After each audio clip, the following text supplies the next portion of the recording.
Amena foundation এত বড় একটা উদ্যোগ নিয়েছে মাদ্রাসার গ্রাম অঞ্চলে এত অনেক দূরে তার নজর তার খেদমত এখানে আল্লাহ রাব্বুল আলামিন কবুল করেছেন।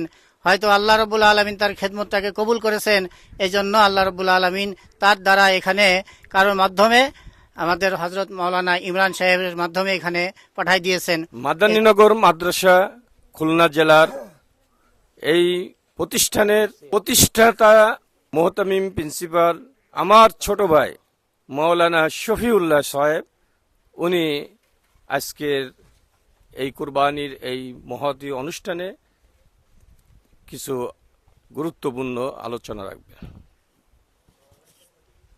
আসসালামু আলাইকুম রহমতুল্লাহ। আলহামদুলিল্লাহ, সর্বপ্রথম আমি আল্লাহ রাব্বুল আলামিনের শুকরিয়া আদায় করি। আলহামদুলিল্লাহ, এই জমিনের ভিতরে আল্লাহ রাব্বুল আলামিন একটা মাদ্রাসা খাড়া করেছেন, মাদ্রাসা করার তৌফিক দান করেছেন। এই জমিদাতা আমার পিতা জনাব আলহাজ খালেদ ফকির, তিনি জমি দান করেছেন। এখানে আল্লাহ রাব্বুল আলামিন আমাদের মাধ্যমে একটা মাদ্রাসা করার তৌফিক দান করেছেন। এই মাদ্রাসা আলহামদুলিল্লাহ বিভিন্ন জায়গা থেকে বিভিন্ন সহযোগিতা আসতেছে, এটা আল্লাহ রাব্বুল আলামিনের কাছে শুকরিয়া আদায় করি। এরপরে দ্বিতীয়ত শুকরিয়া আদায় করি আমেনা ফাউন্ডেশনের কাছে। আমেনা ফাউন্ডেশন এত বড় একটা উদ্যোগ নিয়েছে মাদ্রাসার গ্রাম অঞ্চলে এত অনেক দূরে তার নজর তার খেদমত এখানে আল্লাহ রাব্বুল আলামিন কবুল করেছেন। হয়তো আল্লাহ রাব্বুল আলামিন তার খেদমতটাকে কবুল করেছেন, এই জন্য আল্লাহ রাব্বুল আলামিন তার দ্বারা এখানে কারোর মাধ্যমে আমাদের হযরত মাওলানা ইমরান সাহেবের মাধ্যমে এখানে পাঠাই দিয়েছেন।